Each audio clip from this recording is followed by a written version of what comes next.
जब आपको बहुत गुस्सा आता है ना, तो आप या तो अपना नुकसान करते हैं या दूसरों का नुकसान करते हैं। और दूसरों का नुकसान कम होता है, गुस्से में अक्सर अपना ही नुकसान ज्यादा होता है।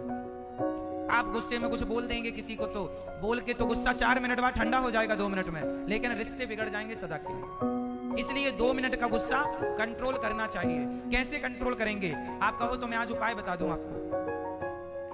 देखो गुस्सा जो है कैसे कंट्रोल हो सकता है, मैं एक उपाय बताता हूं। जब आपको बहुत गुस्सा आए उस समय क्या करना चाहिए आपको, क्या करना चाहिए? आज मैं आपको एक छोटी सी एक्सरसाइज बताता हूं। यदि वो कर लोगे तो आपको गुस्सा आएगा, लेकिन गुस्सा आपका बिगाड़ कुछ नहीं सकता। यदि आपने मेरी बताई बात मानी तो उपाय बता दूं, गुस्सा कुछ नहीं बिगाड़ेगा फिर आपका। ये उंगली उठाओ, एक मैया ऐसे ना उठाओ, मेरी माँ ऐसे करो, इसे यहां रखो। जब बहुत गुस्सा आए तो ये उंगली उठाना है और यहां रख लेना हो, चुप रहना, कोई उत्तर नहीं, कोई प्रतिक्रिया नहीं। अभी गुस्सा आपको है, थोड़ा ठंडा हो जाने दो, ठंडा हो जाने। कोई आपको गाली दे रहा है, कोई आपको अपमानित कर रहा है, तो तुरंत उत्तर ना दीजिए। रावण ने सीता मां को चुराया तो राम जी ने तुरंत उत्तर नहीं दिया। समझदार व्यक्ति तुरंत नहीं बोलता, समझदार व्यक्ति वो है जो समझ करके बोले। ज्ञानी मारे ज्ञान से तो अंग अंग भिद जाए, और मूर्ख मारे लाठी से तो पूछ कपड़िया जाए। इसलिए ज्ञानी ज्ञान से मारता है। आप अभी हमें गाली दो, हम आपको कुछ ना कहेंगे, लेकिन समझदारी वह है कि आप समय आने पर उत्तर दें, और सटीक उत्तर दें। ऐसा उत्तर दें कि सामने वाला निरुत्तर हो जाए, कोई उत्तर ना हो। इंतजार कीजिए वक्त का, चुप रहिए। एक राजा था, उस राजा के दरबार में सर्दियों का मौसम था, खुले मैदान में दरबार लगा था, मंत्री संतरी प्रजा लोग बैठे थे। एक कोई आदमी आया, राजा से बोला, महाराज मेरे पास 2 हीरे हैं, इन 2 में एक असली है एक नकली है। यदि आपने असली हीरा पहचान लिया तो मैं आपको वो हीरा दे दूंगा, और यदि नहीं पहचाने तो हीरा जितने का है उतनी कीमत आपको मुझे देनी पड़ेगी। यदि शर्त मंजूर है तो ये खेल खेल लेते हैं। राजा बोला कि मेरे पास 10 जौहरी हैं, और जौहरियों के लिए हीरा पहचानना कोई बड़ी बात नहीं है। हीरे टेबल पर सजाए गए, रखे गए। 2 हीरे थे, एक से वजन, एक सी कटिंग, एक सी चमक, एक सा उनका आकार आकृति, सब एक सा। अब बड़े बड़े जौहरी आए, लेकिन वो हीरे को पहचानने में असमर्थ हो गए। एक जौहरी आया, उठाया, बड़ी देर तक देखा, पर वो ये ना कह पाया कि कौन असली है कौन नकली। इतना बढ़िया था, कोई फर्क नहीं नजर आ रहा था असली और नकली में। राजा के 10 जौहरी हार गए, और राजा ने शर्त लगाई इसलिए थी कि मेरे पास 10-10 जौहरी हैं, और जौहरी के लिए हीरा पहचानना कोई कठिन नहीं है। पर वो 10 जौहरी फेल हो गए। मैया, ओ पंचायती मैया, ओ मेरी माँ, सुन लो मेरी माँ, बाद में कर लेना पंचायत। 10 के 10 जौहरी फेल हो गए। राजा शर्त हार गए। राजा ने मंत्री को कहा कि ठीक है, शर्त हार गए हैं, जितनी कीमत है हीरे की वो इस आदमी को दे दिया जाए। तभी पीछे से एक अंधा आदमी आया, महाराज एक मौका मुझे दो, मैं बताऊंगा कि असली कौन और नकली कौन। राजा बोले, क्यों अपना मजाक उड़वाते हो? बड़ी बड़ी आंखों वाले तो पहचान ना पाए, तुम तो अंधे हो। अंधा आदमी कैसे पहचानेगा कि असली हीरा और नकली हीरा?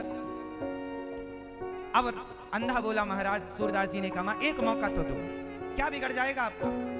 कुछ नहीं बिगड़ना, शर्त तो हार ही गए हो, एक मौका दे दोगे शायद जीत जाओ। राजा को लगा चलो कह रहा है, दे देते हैं मौका। अंधा आया, उन दोनों को अपने हाथ में पकड़ा, और पकड़ते हुए बोला, महाराज ये हीरा असली है और ये हीरा नकली है। अब जिसका हीरा था वो समझ गया कि ये अंधा ठीक कह रहा। अब सारी सभा, सारे लोग आश्चर्य में डूब गए, महाराज ये अंधा। राजा ने जौहरी से पूछा, क्यों, ये सही कह रहा? हाँ महाराज ये एकदम सही कह रहा, ये असली और ये नकली है। अब राजा बाजी जीत गए, पर सारी समाज को अब ये जानना था कि इस अंधे ने कैसे पहचाना। अब हीरा कौन है असली कौन है नकली कौन, इसमें किसी का इंटरेस्ट नहीं। अब तो ये जानना चाहते हैं लोग इसने पहचाना कैसे। लोगों ने पूछा, उस जौहरी ने पूछा जिसका हीरा था, उसने कहा भाई तुम तो अंधे हो, जो बड़े बड़े जौहरी ना कर पाए वो तुमने पल भर में कर लिया, कैसे किया? उस अंधे ने कहा बहुत आसान है हीरे को पहचानना। कैसा? बोले ये हीरे बड़ी देर से धूप में रखे, बहुत देर से ये हीरा धूप में रखे हैं और धूप के कारण जो गर्म हो गया, जो गर्म हो गया वो, जो गर्म हो गया वो, जो गर्म हो गया वो जो गर्म हो गया वो नकली है, और जो धूप में भी ठंडा रहा वो असली है। उसने तो पहचान लिया अंधा होकर भी। जो हीरा होता है ना वो ठंडा रहता है, धूप में भी रख दो आप तो वो ठंडा ही रहेगा। धूप में पत्थर गर्म होता है, ये नकली गर्म हो गया, हीरा नहीं गर्म होता। बस अब यहां आपको मैं समझाना ये चाहता हूं कि आप में से कुछ लोग बात बात पर गर्म हो जाते हैं, बात बात पर आपको गुस्सा आता है, बात बात पर आप गर्म हो जाते हैं। और याद रखना, जो जरा जरा सी देर में, हर छोटी सी विषम परिस्थिति में जो गर्म हो जाए वो पत्थर हो सकता है साहब। जो हर स्थिति में शांत रहे, ठंडा रहे, वो असली हीरा होता है। इंसान भी एक पत्थर जैसा होता है, एक हीरे जैसा होता है। आप क्या बनना पसंद करेंगे? हीरा? तो हीरा ठंडा होता है, और आप लोगों ने अभी हाथ उठा के बताया कि हम गर्म हैं, गुस्सा बहुत आता। जिसको गुस्सा बात बात पर आए, नाक में रखा, मतलब ये सब पत्थर है। नकली, नकली गर्म होता है, असली गर्म नहीं होता। भगवान श्री कृष्ण ने 100 गालियां सुनी फिर भी गर्म नहीं भये, फिर भी जोर से। असली हीरा है ना कन्हैया। भगवान शंकर को भरी सभा में ससुर ने गालियां दी, गर्म नहीं हुए, क्यों? असली, असली हीरा, असली लोग वो होते हैं जो बात बात पे गुस्सा करे, वो नकली। गुस्सा क्यों करे? थोड़ा तो बर्दाश्त करो, थोड़ी सहनशीलता बढ़ाओ, जरूरत है सहनशीलता की, बढ़ाओ। सहन करने वाला श्रेष्ठ होता। इसलिए आज से कितने लोग असली हीरा बनेंगे? और आप अपने गुस्से पर कंट्रोल करेंगे। कौन करेगा? आप खुद करेंगे। किससे करेंगे?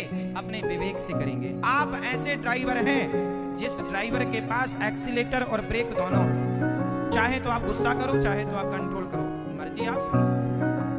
और जिस जीवन में संयम ना हो वो जीवन जीवन नहीं है। कुत्ता बिल्ली के जीवन में संयम नहीं होता, और इंसान होकर आप यदि संयमी नहीं हुए तो फिर इंसान कैसे हैं आप?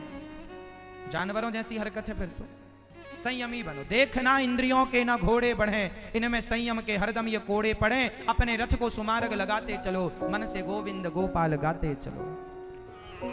कोई आपकी वाणी से प्रसन्न हो गया तो बताओ आपका नुकसान क्या है? ये जो आपका मुंह है ना, आपकी जिह्वा कितने इंच की है? जरा बताओ मेरी मां, आपकी जिह्वा कितने इंच की है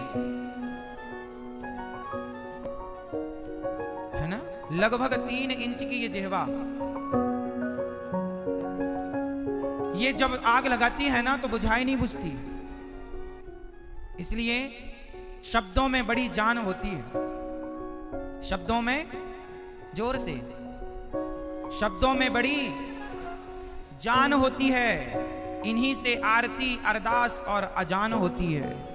यही समुंदर के वह मोती हैं जिससे इंसानों को पहचान होती है। आपका रुतबा ना बताएगा कि आप कैसे हैं, आपकी वाणी बताएगी कि आप कैसे हैं। व्यक्ति का परिचय उसके कपड़ों से नहीं होता। व्यक्ति का परिचय बड़ी गाड़ी, बड़े मकान, बड़े पैसे से नहीं होता। व्यक्ति का परिचय उसकी वाणी कराती है कि आप कितने अच्छे व्यक्ति हैं, आपका व्यक्तित्व क्या है। इसलिए शब्द संभाल के बोलिए। शब्दों में बड़ी जान है। कौआ का काव काव कोई नहीं सुनता, पर कोयल की कूह कूह सब सुनना चाहते हैं। शब्द ही तो है। दोनों का रंग काला है, कौआ भी काला, कोयल भी काली। कोयल कूकती है, सारा जमाना सुनता है। कौआ काव काव करे तो लोग उड़ा देते हैं घर से, कोई नहीं सुनना चाहता। इसलिए आप वाणी आपकी ठीक होनी चाहिए, सबके लिए नेक भाव हो। छोटा है अच्छे से बोलो बेटा, है ना। कभी ऐसे शब्दों का प्रयोग ना करो कि सामने वाले का दिल दुखी हो जाए। अच्छी वाणी है ना। कुछ लोग बड़ा कड़वा बोलते हैं, कठोर बोलते हैं। सत्य बोलना चाहिए पर कठोर सत्य नहीं। मीठा सत्यम ब्रूयात प्रियम ब्रूयात। सत्य दो प्रकार का होता है, एक कड़वा एक मीठा। जैसे अंधे को आपने अंधा कहा तो वो सत्य तो है पर कड़वा सत्य है। अंधे को कहेंगे ए अंधे यहाँ आओ, ये सत्य तो है क्योंकि अंधे को आपने अंधा कहा, पर ये कड़वा है। मीठा क्या है? सूरदास जी जरा यहाँ आइए, वही बात है पर अच्छी होगी। सूरदास जी यहाँ आइए। इसलिए वाणी में संयम होना चाहिए। वाणी बिगड़ जाएगी ना तो महाभारत हो जाएगा। वाणी बिगड़ जाएगी तो क्या होगा? अच्छा ये बताओ, रिश्ते बनते और बिगड़ते कहां से हैं? जोर से, वाणी से। मतलब आपके जीवन में आपकी वाणी बहुत बड़ी भूमिका निभाती है, हाँ या ना? आपके जीवन में आपकी वाणी बहुत बड़ी भूमिका निभाती है। अरे इन हमारे यहाँ कहावत कहते हैं कि बातन हाथी पाइए और बातन हाथी लात। क्या मतलब हुआ इसका? यदि आपकी बातें अच्छी हैं तो बातों के बल पर हाथी दान में मिल जाएगा, और बातें बिगड़ गई तो हाथी के पांव के नीचे कुचलवा दिए जाओगे यदि वाणी बिगड़ गई तो। इसलिए बातन हाथी पाइए बातन हाथी लात। इसलिए वाणी संभाल के। झगड़े किस लिए होते हैं? वाणी के बिगड़ने पर।